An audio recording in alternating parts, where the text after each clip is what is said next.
Hi everyone, good morning, good afternoon, good evening, wherever you are. I'm your host, Dr. Haider Shah. On behalf of Calvas, I would like to welcome all of you to this webinar. Thank you very much for joining us. Today we have another very interesting session, and I'm really honored to welcome and introduce our distinguished guest speaker who is going to talk about entrepreneurship opportunities post COVID-19. COVID-19 pandemic has impacted the businesses across the world. Entrepreneurs have also faced both opportunities and consequences in the face of this global crisis. So, do we have more opportunity as entrepreneur in post COVID-19 world? So, you will get the best insights about all these things as we have an expert with us in today's this session. So stay tuned because in amazing stuff are coming ahead in this session. So before we start, I would like to thank Kalwas for arranging such enlightenment sessions for their support and providing us such a wonderful platform. The aim of Kalwas is to give you the opportunity to connect and interact with world-renowned speakers, academic leaders, teachers, authors, researchers, experts, professionals, and businessmen to learn from their experiences, recommendations, and suggestions, which will create an impact and will enable you to learn and develop yourself in order to grow and transform individually as well as to contribute to the world in a positive way. As our slogan is come, learn, and share knowledge. So today we have an amazing person as guest. She is our satire person with a great qualities, having a vast experience and exposure. She is an internationally known and recognized speaker, and we always see her while contributing to the world in a different way. So let me introduce her formally. She is a PhD in management from University of Caisse du Sol, as well as Master in Business Administration from the University of Caisse du Sol. In addition to that, specialization in controllership, the University of Caisse du Sol, graduated in accounting science, judicial expert. Current connection is employee functional framework, tutor, teacher, visitor professor at Veni Christian University of from Florida, USA. She has three international research projects: applied social sciences, spirituality between Brazil, Pakistan, and India, governance and entrepreneurship, national and international journal review, international book co-author and national book author and the book chapters, conference speaker and online conference organizer, global education leaders, international coordinator and advisor, FAI executive council, and Inspira Research Association, IRA, the postdoctoral student at the University of Aveiro, Portugal. Last but not the least, she is a wonderful speaker, author, teacher, professional, and above everything, a great human being. So please help me in welcoming our guest, Professor Dr. Beatriz Lucia Salvador Bizotto. Welcome to the Calvas platform, and thank you very much for joining us, Prof. All right. Good evening, good morning, good afternoon. Welcome everybody to Kawa's platform. That is a great platform. I would like to thank it. Thank At you. first, I would like to thank Dr. Haider Shah for the invitation. It's very special for me. And the Baria Business School for giving me this opportunity of being here today, sharing some knowledges, giving my inputs about entrepreneurship post COVID-19. That is a very important and interesting topic to speak.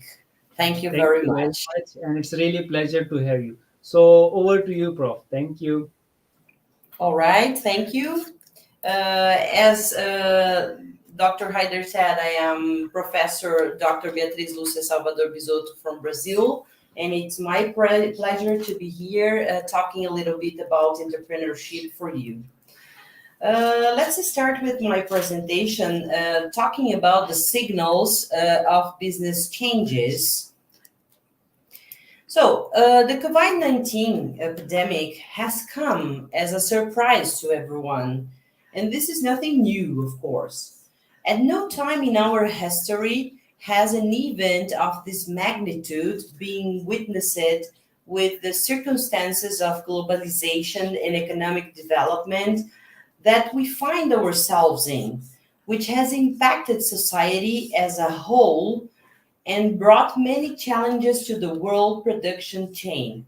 Businesses were forced to interrupt their activities and measures to restrict and contain the disease were imposed, which made it difficult to sell products and services, causing many businesses to close permanently and forcing entrepreneurs to reinvent themselves in order to survive, especially those who own micro and small enterprises.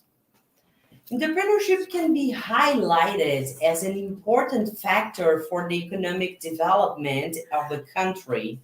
Entrepreneurship is very present in our society, since even those who do not work in the field are impacted by hardworking people who innovate and take their ideas to a new level.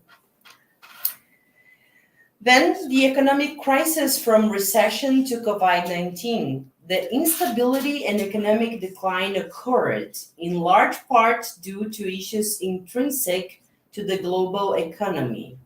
Several countries have enacted containment measures that severely limit people's ability to leave their homes.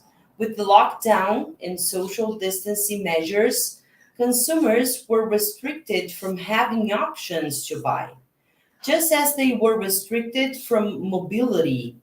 New ways of acting were necessary, but not everyone was able to adapt to a new reality. In addition, the population also saw its purchasing power diminishing, causing a psychological effect of the possibility of consumption by people who lost income and jobs, with a forecast of recession and a generalized increase in unemployment. This time, the alternative for survival was to undertake new businesses, but the rules are rigid and sometimes slow. So, something very important in this case was using creativity, forcing the development of digital technologies, the means of communication and sales, and new strategies to maintain competitiveness in the market. As an example, one can mention the increase in online shopping, use of electronic equipment, social media, meetings, and virtual classes, among others. Here you can see some of the main information by the number small businesses in the US and abroad. The inflation and currency exchange rates make the cost of generating a startup businesses abroad different than in the United States. You can see in here the numbers. You will have the US with $325 here, Brazil, Saudi Arabia, some examples that you can see here. Then in the next, you can see here, starting a business by country, the time, the average of number of days that it takes to do that. So New Zealand, Singapore, Saudi Arabia, US, United Kingdom, Ireland, India, and China. And the phase of doing the business, how long does it take in these places here? Then here we have the success rate of small businesses in the US. 31% survive at least 7 years. 44% of new firms survive for 4 years. 49% chance of failing within 5 years, and 69% of businesses survive at least 2 years. Now we have a closer look at small businesses around the globe. We have Canada with 5 million number of individuals employed by small businesses. New Zealand with 42, United States 50, 60% in China, and France, the number of small businesses that close within 1 year, 5 years, we can see 3 years. So now we can take a look at the profile of the entrepreneur in Brazil. This is the profile of the initial entrepreneurs in our country. The gender, as you can see, is masculine with 48% and female with 52%. Here we have the age of the entrepreneurs in the part down of the gender, the scholar, the education of people, and the family income in the light blue part here with less than three minimum salaries, that is 62%. So I will talk about this information more. As you could see, I told you that women are more entrepreneur than men here, and the age group is between 18 and 25 years old. 17.1% of the age group between 25 and 34 years old. 33.1% are 35 to 44 years old. Then we have 26 with 45 and to 54 years old, and 17.1% with 55 to 64 years old. Then no formal education in the same situation is 2.2%. Complete the basic education is 38%. The people who complete the high school is 46%, and the people who complete graduation is 12.30%. And graduate people are 1.7%. As I told you, for the family income, 62% receive less than the equivalent of 661 percent, and receive between 61 dollars to $132. People find it very difficult to speed up new ventures because there are many procedures to comply with to open a business here. Let's see the examples.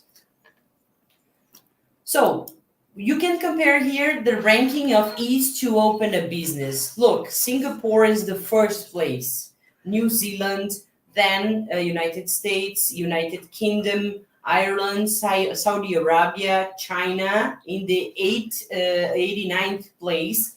And in India, we have 133rd place. So this is the ease to open a business. How many years do new companies usually last in the United States? As I told you, 9% of the businesses last at least 2 years. 44 survive 4 years. 31 survive at least 7 years. The chance of going bankrupt in 5 years is 49%.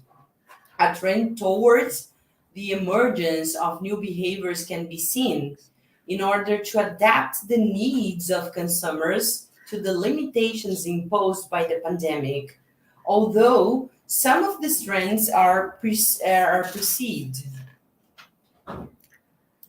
So, resilience is a hallmark of entrepreneurship in times of a pandemic. A trend towards the emergence of new behaviors can be seen in order to adapt the needs of consumers to the limitation imposed by the pandemic, although some of these trends are perceived. Like the functioning and general roles of society collapsed due to the focus on production goods and technology exercised excessively in recent decades. We forgot to pay attention to the most fundamental human needs to live with quality of life. Society literally fell ill, reaching records of illnesses caused by stress, fatigue, and isolation in proportions never seen before in history. Now, we begin a reorganization, prioritizing mainly the health and the well-being of the population. Therefore, in this micro trend, we will see some of the most expressive aspirations. Here we have the micro trends. They are green consumption, shared economy, new reliability challenge, new women, new men, plural identities, it's the time for diversity, non-selfish individualism, and what really matters, pleasure for simplicity, fear of missing out, and re-emotional education. In the first one, the re-emotional education, we can say that after so many decades fascinated in production, focusing our learning and developing our intelligences for industry, we discovered that we know everything about the world and nothing about ourselves. The second one talks about the fear of missing out, a kind of phobia, a fear of missing out on the world events when going offline, which lets people to stay connected even when they don't need to. The number three talks about the pleasure for simplicity in this trend that reveals one of the many social reactions, such as places without internet connections, rustic, handcrafted products. And then, what really matters? What is sought here in an emerging rescue of what they call human warmth? This trend includes, for example, giving people experiences instead of presents. Non-egoistic individualism. You have to focus on self-care and social responsibility, always prioritizing non-harm to others and the environment. We might even call this new mindset self-empowerment.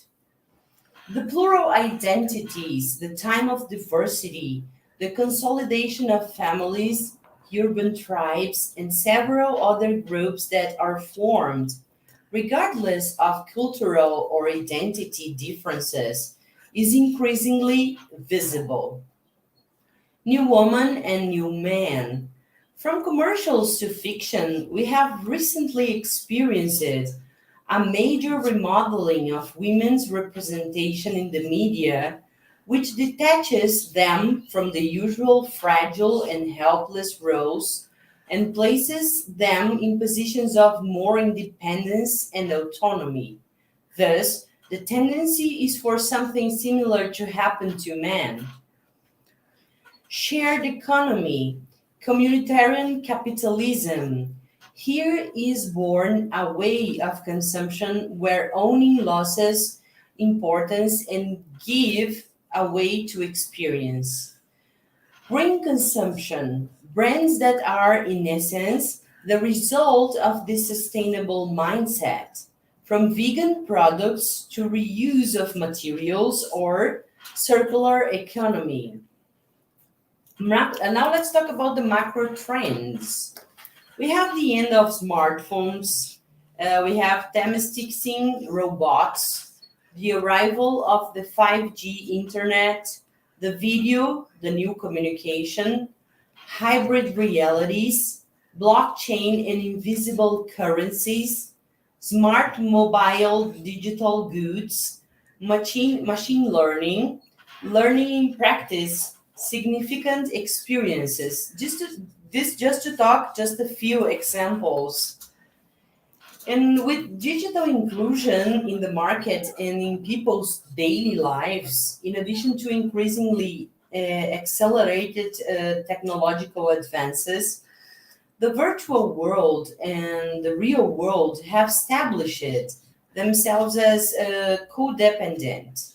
Thinking about communication, information, and even marketing is no longer possible without considering the internet and the connectivity.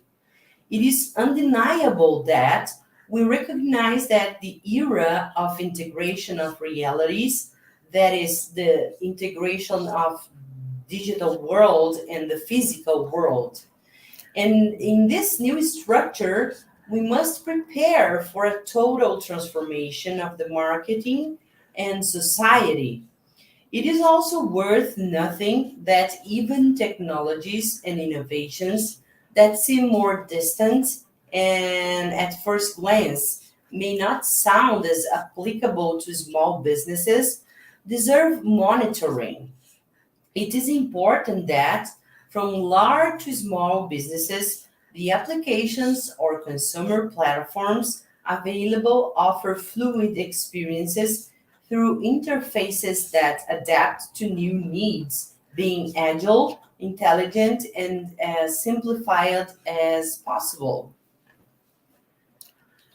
Changes. Six signs stand out as essential for organizations to have a successful future. Recent research reveals the following. The first one is learn from the future. Instead of looking to the past for insights, letting organizations use data analytics and artificial intelligence, AI, to make decisions and define strategies that anticipate the future. With the global crisis, new possibilities arise.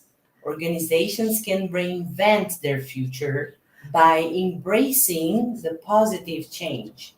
The number of job openings looking for workers with predictive skills grew twice as fast as jobs in general. 77% of executives surveyed have increased their internal and external use of real time data in the last 12 months.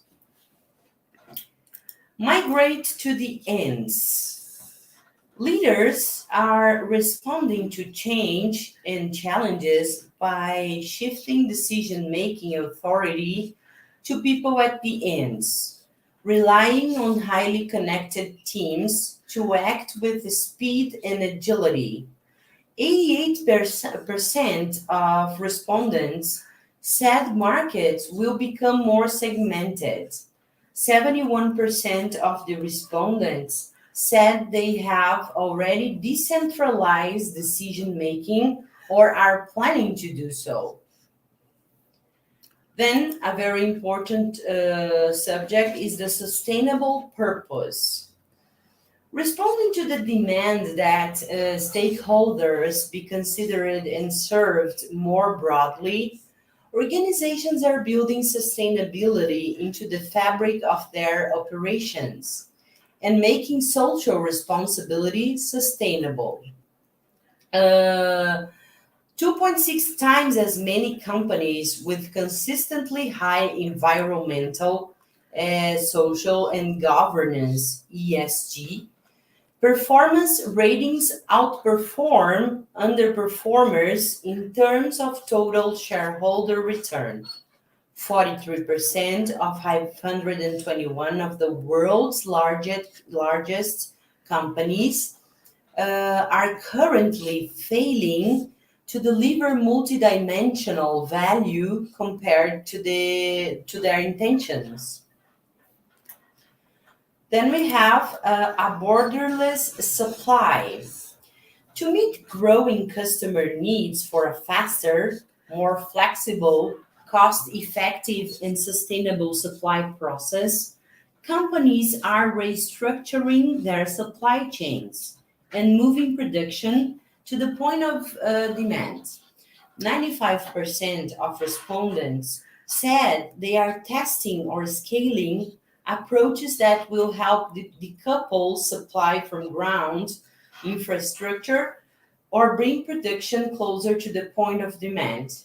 9.2% estimated commercial growth for 2030 with the use of technologies that overcome distance restrictions. Then we have the real virtualities, enhancing our physical worlds and defining our sense of place. Innovative organizations create new ways for people to work, consume, and socialize. 277 growth in the proportion of published patents that mention augmented or virtual reality in the last 5 years. 88% of respondents said that they are investing in technologies that enable the creation of virtual environments. The new scientific methods. As a scientific disruption enables the creation of better, cheaper, and sustainable products and services, leading companies will become scientific companies and apply science to address the world's fundamental challenges. 85% of the respondents agreed that increasing scientific capacity is critical to the future competitiveness of organizations. 206 dollars additional economic growth that could be achieved through accelerated R&D testing and development by 2030. Survey data is based on responses from 2,650 senior executives from 18 countries and 20 industries. These data were collected in 2021.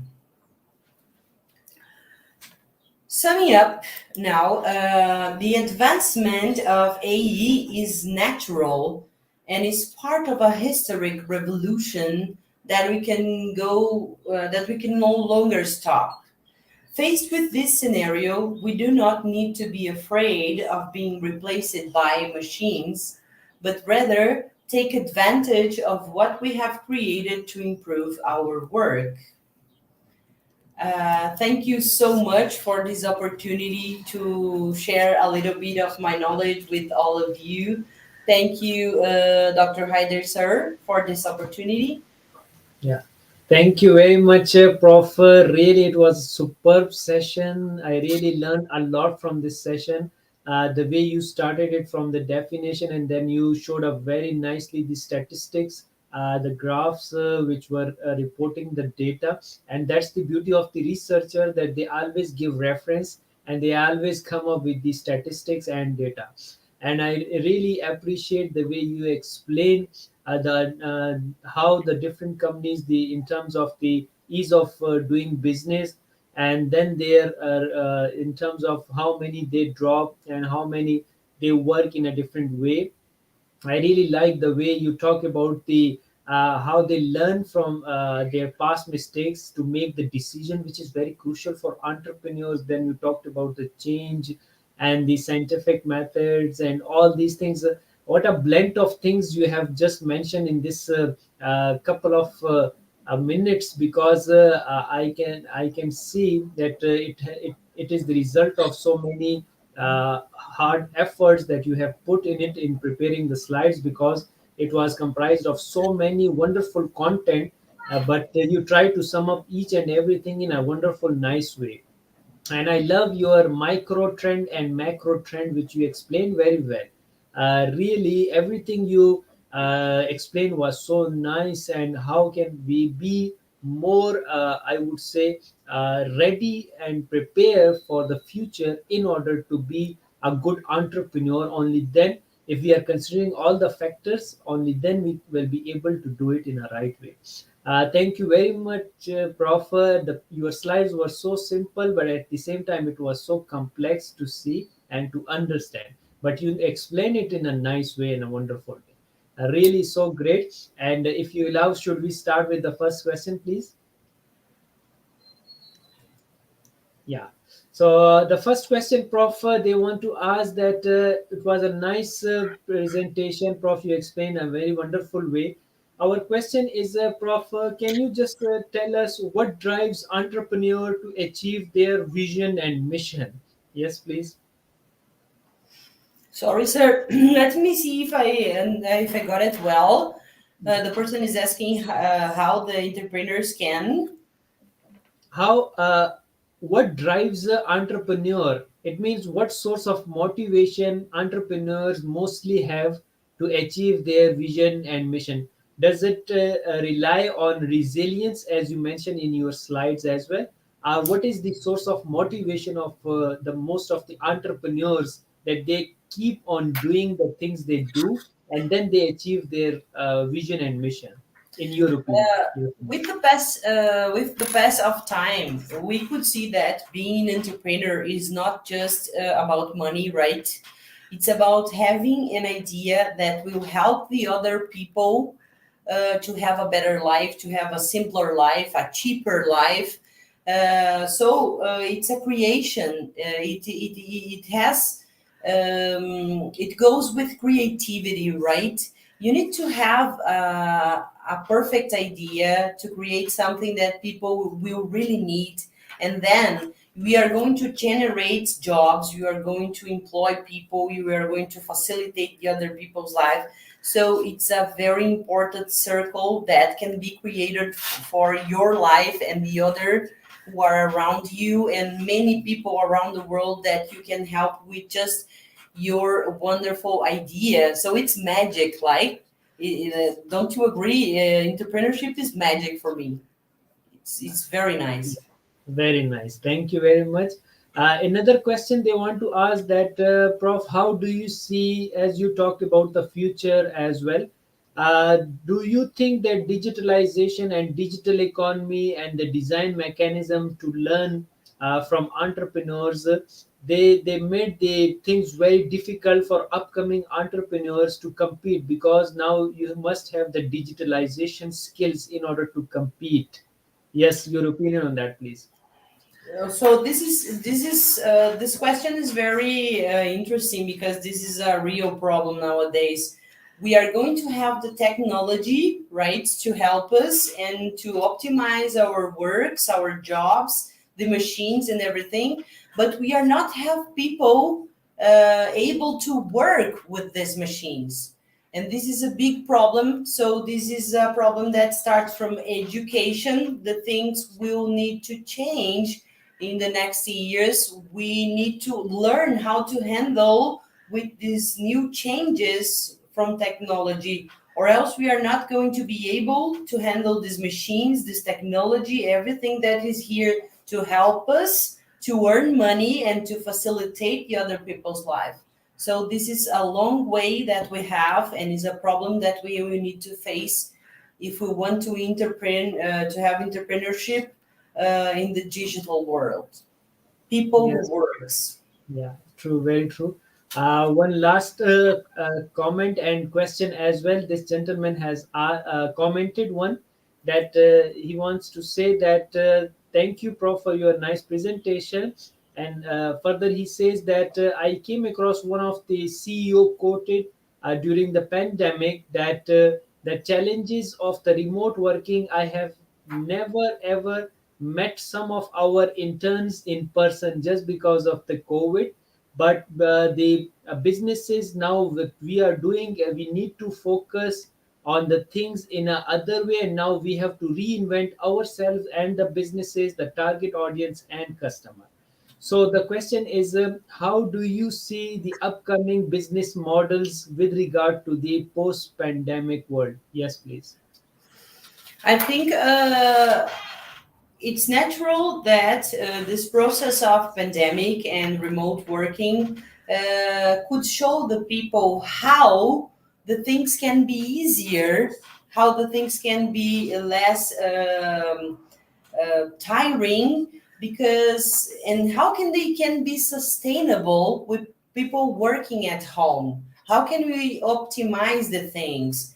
So I think it was very difficult to adapt with that, because I needed to did this remote work, and for me at the beginning was very hard, but I needed to change my thoughts. And I think everybody can do that, because everything is coming to help us if we can use this with how can I say, with intelligence, with reasonable thoughts. And I think the remote work will be a tendency, and it came to stay. I think that is my thought, and people needs to adapt to these things. I think people who adapt will have more chances to survive, and it was always like that, right? So Yeah. this is my opinion. Yes, wonderful. And that's why they refer us as the species who has the ability to adapt and can transform themselves. And Perfect. that's why we are surviving, that we have the adaptability quality given by the nature. And this is how we learn and grow, and we shape ourselves according to the situation. So very nicely you have explained it, that yes, we have to adapt ourselves to the upcoming things. As you mentioned, the virtual reality and the augmented reality, these are so many new things are coming. So we need to upgrade our skills, and most importantly, we have to upgrade our knowledge regarding what is happening in the field, so that we could redevise and refocus the business models as well. Prof, really wonderful session with you. What a great explanation and the powerful content you shared with our audience. At the end of the each session, we ask our guests that what is their message to the world. So, Prof, what is your message to the world as a speaker, author, teacher, researcher, professional, and educator? Yes, please. My message is very simple, but I think it's so important.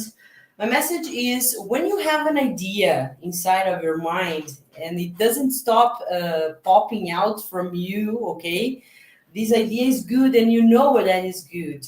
Please don't let it go. Try to do something. Try to make this idea come to reality.